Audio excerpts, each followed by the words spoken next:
Major funding for KPBS Evening Edition has been made possible in part by Bill Howe Family of Companies, providing San Diego with plumbing, heating, air, restoration, and flood services for over 40 years. Call 1-800-BILL-HOWE or visit BillHowe.com. And by the Conrad Trebas Foundation, Darlene Marcos Shiley, and by the following.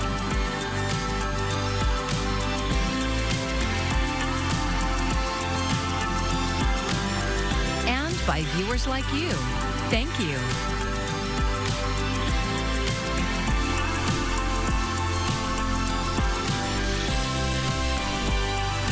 A massive and deeply controversial data center complex is moving ahead in Imperial County.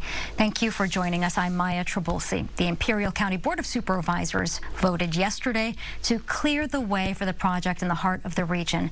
KPBS reporter Corey Suzuki says that's despite fierce opposition to the project from thousands of county residents. The vote was on whether to combine several parcels of land for the 1 million square foot data center complex. County officials say this was the only step where they had discretion on whether the project would move forward. County officials tightly controlled access to Tuesday's meeting. Armed sheriff's deputies removed at least 3 people who had come to oppose the data center project, in one case forcibly dragging a protester out of the room. You guys are mad? You guys are mad I say vote no? You guys are mad I'm clapping and saying vote no? Dozens of labor union members supporting the project arrived early, packing the chambers. Eventually, the Board of Supervisors voted to approve the lot merger 4-1, with Supervisor Martha Cardenas-Singh opposing.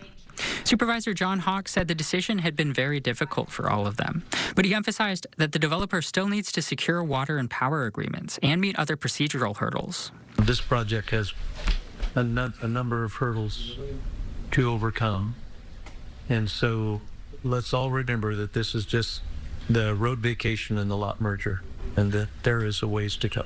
Opponents of the project say they will continue to fight it, including by launching a recall effort against at least one supervisor and trying to vote others out later this year. Christopher Scurries is the leader of NIMBY Imperial, the main group opposing the project. We are still keeping up the good fight, and we know that this isn't the end. The supervisor's decision could still be challenged in court. The city of Imperial is currently suing the county over the data center project, arguing they need a stronger environmental analysis. In El Centro, Corey Suzuki, KPBS News. I'm Ariella Scalise, and coming up tonight, temperatures drop to the 60s under a partly cloudy sky. Winds are going to begin to increase, and then we're tracking a cooler, wetter pattern for the weekend, but then drier and warmer weather returns next week. A closer look is coming up. Both U.S. President Donald Trump and leaders in Iran have portrayed the last-minute ceasefire deal as a victory for their nations. President Trump says the U.S. may be involved in securing the Strait of Hormuz in a, quote, joint venture with Iran. But as Ivan Rodriguez reports, it's unclear if Tehran is open to that plan. The ceasefire deal between Iran and the U.S., struck less than 2 hours before President Donald Trump's deadline, is now in place. But the temporary agreement is fragile. Wednesday morning, Secretary Pete Hegseth and the chairman of the U.S. Joint Chiefs of Staff cautiously welcomed the planned 2-week pause. We hope that Iran chooses a lasting peace. But as Secretary Hegseth said, let us be clear, a ceasefire is a pause, and the joint force remains ready if ordered or called upon to resume combat operations. The ceasefire may leave Tehran in effective control of the world's most important maritime choke point, the Strait of Hormuz. The continued control over the strait and Iran's potential charging of tolls for passage would mark a dramatic break from the international maritime order, giving Tehran effective veto power over what passes through, from food imports to oil and gas exports from its Arab neighbors. We're in a worse position than we were before the war. The Strait of Hormuz was open. There's like 500 oil tankers waiting to get through, and Iran has essentially shut it down. Pakistan has emerged as a key mediator between the U.S. and Iran in recent weeks, with the country's prime minister inviting delegations from both countries to Islamabad for talks Friday. Pakistan's ambassador to the U.S. says success of this process lies in secrecy. The conflicting parties need to be afforded enough space void of any pressures, outside exogenous pressures. Ivan Rodriguez, KPBS News. Since the start of the war in Iran, we've seen gas prices surge. As the world continues to keep one eye on developments in the Middle East, Americans are keeping the other on the pump. Coming up, when you might start to see some relief. Months after KPBS first reported problems at San Diego County's Animal Services Department, there are changes at the top. KPBS reporter Elaine Alfaro has the story from the newsroom. The Animal Services Department cut ties with its department heads a few months ago, and now the county has announced a new leadership duo to manage operations. Dr. Brianna Sarvis is the new director of Animal Services. She's been the interim director since February and has served as the county's chief veterinarian since 2025. And Kendra King is the department's new deputy director. She comes from Ventura County's Humane Society. All of this comes after KPBS found the dog euthanasia rate at county shelters had more than doubled in recent years. Our reporting also revealed an audio recording from the former assistant director making crude comments about dogs in the county's care. The Department of Animal Services has acknowledged the need for improvements and is being audited. I talked with Tamara Nesson, a volunteer for a local rescue that relocated dogs in the county shelters to foster homes. I really hope that this new assistant director, who can come to this with a fresh set of eyes, can say, you know, let's do this, this, and this. So I don't know how what their plan is to work together, and that's what I think everybody's waiting with bated breath to find out. What is your plan? Nesson says she's hoping for transparency from the shelters. A county spokesperson said Sarvis and King were unavailable for interviews today. Elaine Alfaro, KPBS News. A KPBS investigation found influential donors have been gifting thousands of dollars to San Diego County supervisor offices. Investigative reporter Scott Rod dug into how they spent the money. Swearing-in ceremonies for county supervisors are usually unassuming affairs. They're often held during regular board meetings inside the county administration building. But Democratic Supervisor Paloma Aguirre took a different approach last summer after winning the District 1 special election. Her office threw a blowout swearing-in ceremony at the waterfront park. Caterers served up food and drinks. A mariachi band played for guests. Aguirre addressed the crowd after taking the oath of office. You stood up and demanded something different, a change in priorities, un nuevo enfoque. A county government where the focus is on working people, not the wealthy and well-connected. The event cost upwards of $19,000. How did Aguirre pay for all this? With gifted funds the district office solicited from major corporations, including AT&T and Cox Communications, and local companies, including a golf course developer in Borrego Springs.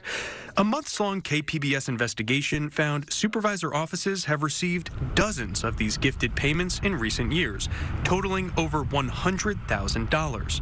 The money is deposited into an obscure account for, quote, special events. Under state law, there are strict limits on gifts given to individual elected officials. But since these gifts were directed to the supervisor's offices, there are no limits on how much donors can give.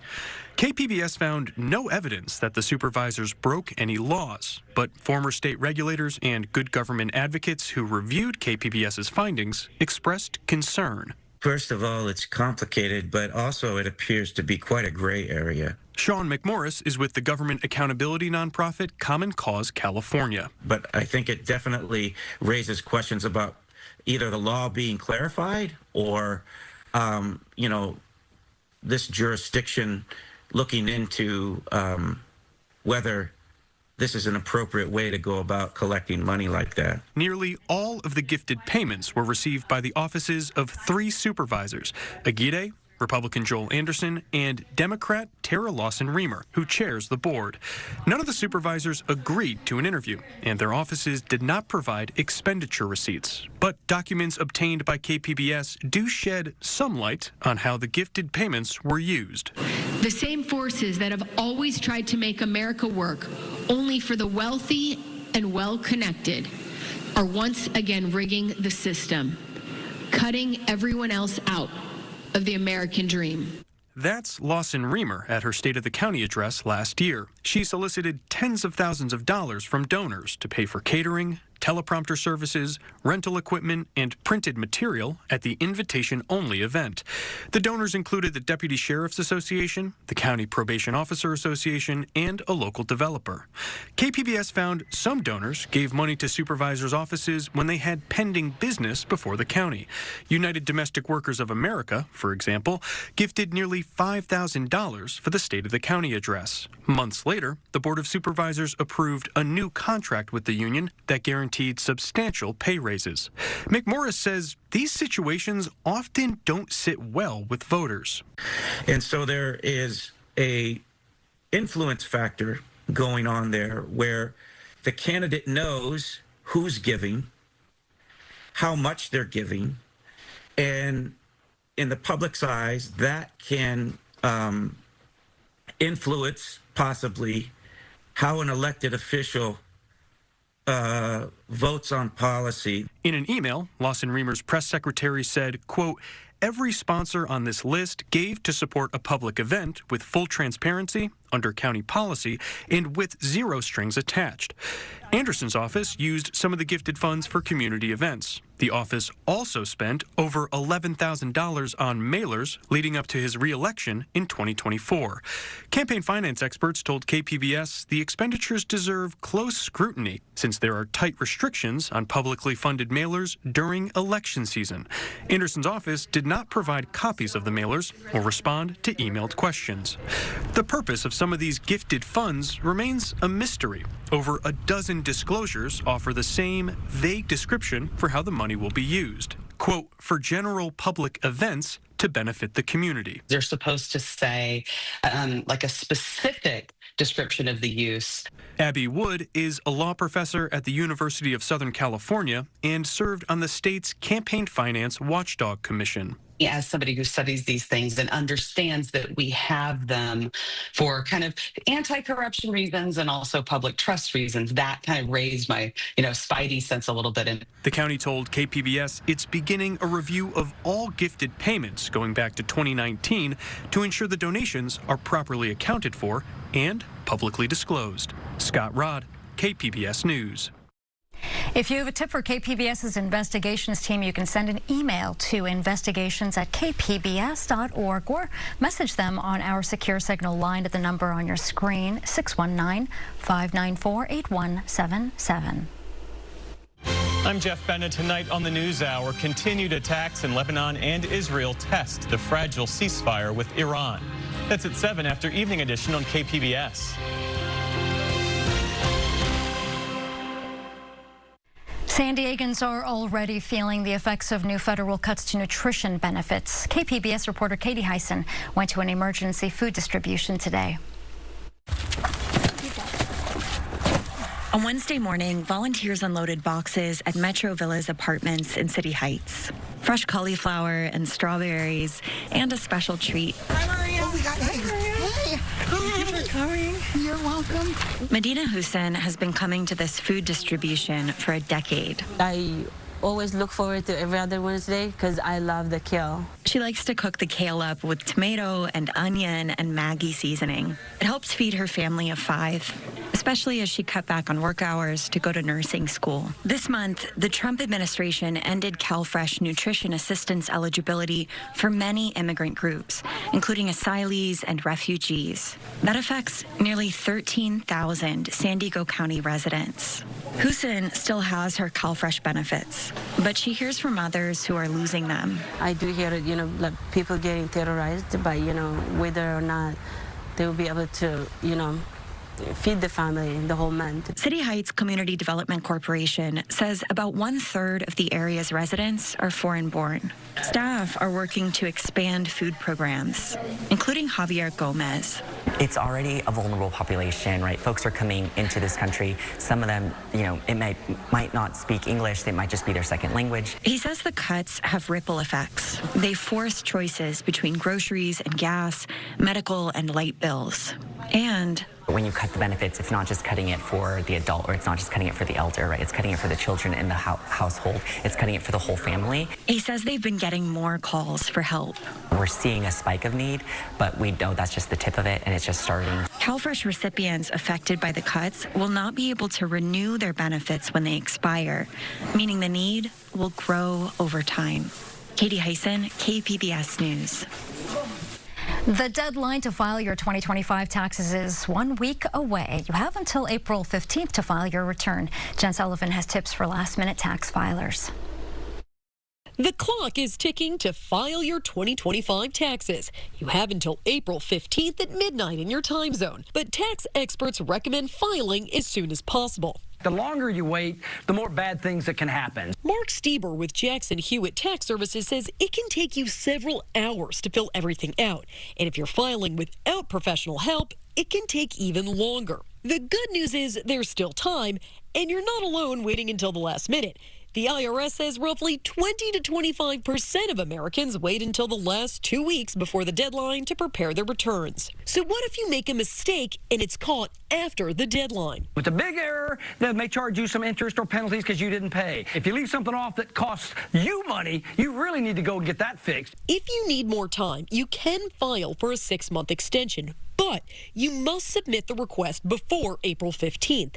And any money you owe the IRS must be paid by April 15th. Don't misunderstand extension. It's just an extension to send in paperwork federally and your state. If you don't pay the IRS on time, you'll face a late penalty of 7% interest on the money owed. Stieber says it's not too late to ask a tax professional for help.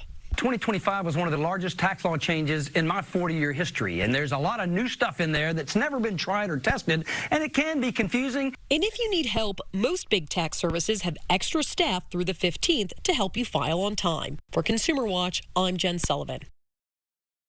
The announcement of a 2-week ceasefire in the war in Iran sent oil prices plummeting, but experts say lower prices for everything from gasoline to airfare to produce won't come quickly for consumers. Karen Kafa is in Washington with details. On the news of this temporary ceasefire, we have seen the stock market breathe a sigh of relief. We have seen the oil markets breathe a sigh of relief, but we have also seen throughout the hours since that this agreement is tenuous. And so for consumers at the gas pumps, real relief may still take some time. A 2-week ceasefire agreement made on the condition that Iran agreed to reopen the critical Strait of Hormuz was enough to push oil prices lower Wednesday. What has been agreed to, what's been stated, is the strait is open. Our military is watching. I'm sure their military is watching, but commerce will flow. But analysts say the fragile agreement doesn't guarantee oil tankers will be on the move quickly.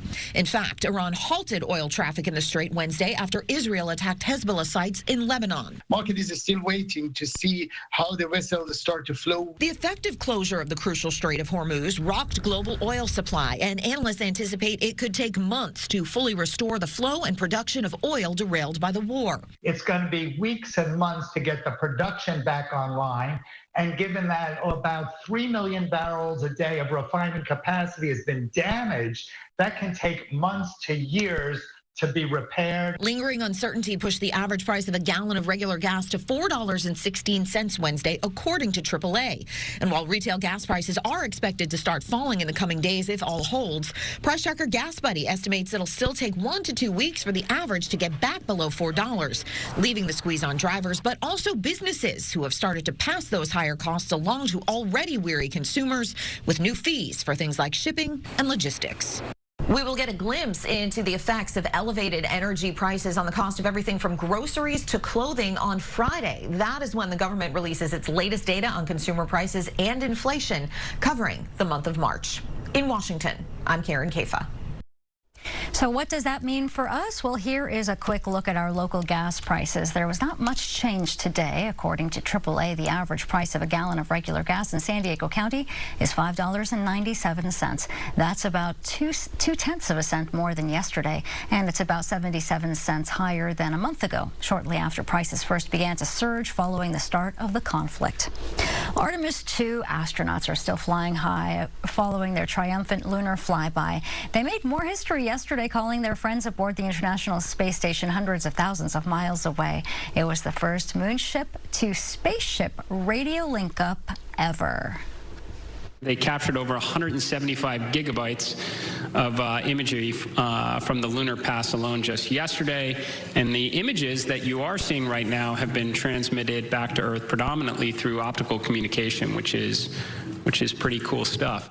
And while they are inspirational and I think allow all of us to, really feel a little bit of what they were feeling, there's also a lot of science hidden, inside of those images. Such a cool accomplishment. By late Tuesday afternoon, the Artemis II astronauts had sent back more than 50 gigabytes worth of pictures and other data from the previous day's rendezvous. And as we've reported, the San Diego-based USS John P. Murtha is being deployed to recover the Artemis II astronauts. The crew's spacecraft is set to splash down off the coast of San Diego on Friday. If you're looking for a place to see the splashdown, the San Diego Air and Space Museum is hosting a PJ Night Watch Party. The event is included with admission, and the viewing party starts at 4 p.m. with activities kicking off at 4:30 p.m. And that includes 3D pen design creations, some robotics, and chocolate heat shield experiments.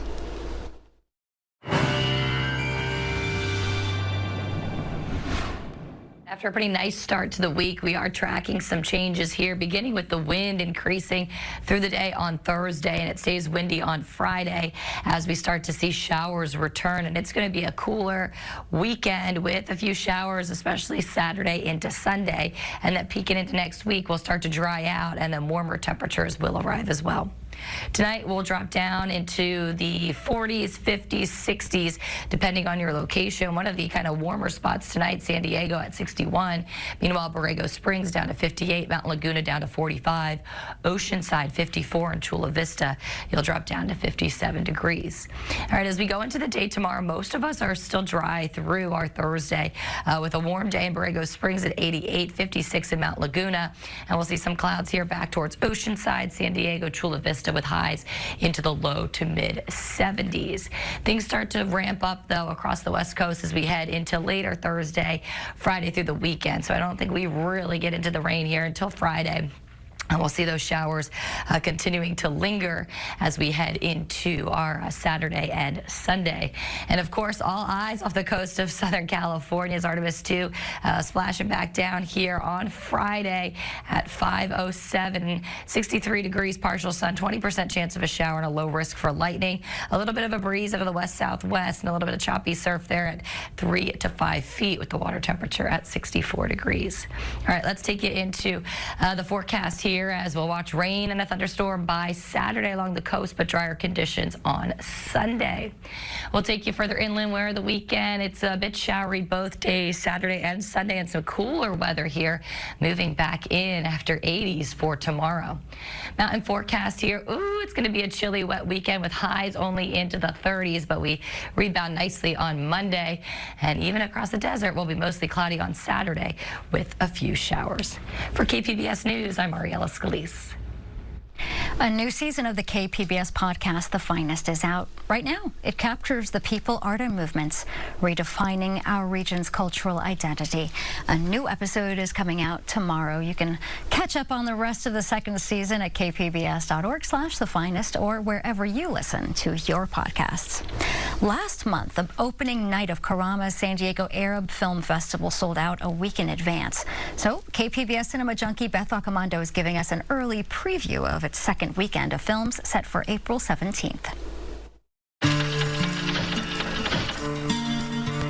Film has the power to stir change, as Larry Christian has seen over the years as the chair of the San Diego Arab Film Festival. One important aspect of the last few years has been a change in kind of public response and empathy and support for the plight of Palestinians. And so I think there is a hunger for cinema about Palestine and other parts of the Arab world, but we also want to not give the idea that what the Arab world is really all about is victimization. We want to show the humanity, the creativity, the breadth. And the festival is really about reflecting that diversity and not to put everything and everyone in one box. Jeanette Abadi is a board member of the Arab Film Festival. She says the second weekend of films reflects a growth in Arab film production, spanning North Africa to the Middle East. Cale Malaga is a Spanish-Moroccan co-production that flips a familiar narrative. Instead of migration toward Europe, we have a Spanish woman in Morocco, and what it shows really is that even when you shift that perspective, the core human experience of trying to belong, to find your place, remains the same. And that's what the festival excels at, finding the core humanity that can bring us all together. The weekend of April 17th will kick off with All That's Left of You, which looks at 3 generations of Palestinian families from the Mandate period to the present. No one ever thought any of this would happen. I'm here to tell you how it started. So it shows the lived experience from a multi-generational point of view. Plus, Sudan Remember Us offers a cinematic chorus of a generation fighting for freedom through their creative voices. A Sad and Beautiful World provides a love story from Lebanon.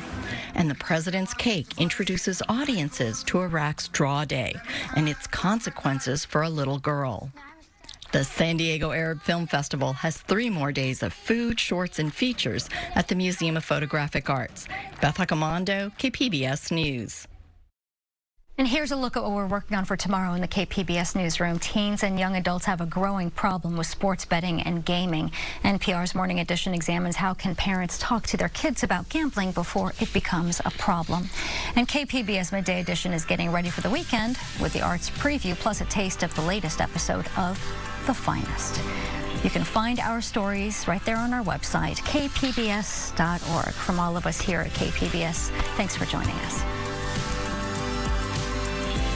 Major funding for KPBS Evening Edition has been made possible in part by Bill Howe Family of Companies, providing San Diego with plumbing, heating, air, restoration, and flood services for over 40 years. Call 1-800-BILL-HOWE or visit BillHowe.com. And by the Conrad Prebys Foundation, Darlene Marco Shiley, and by the following.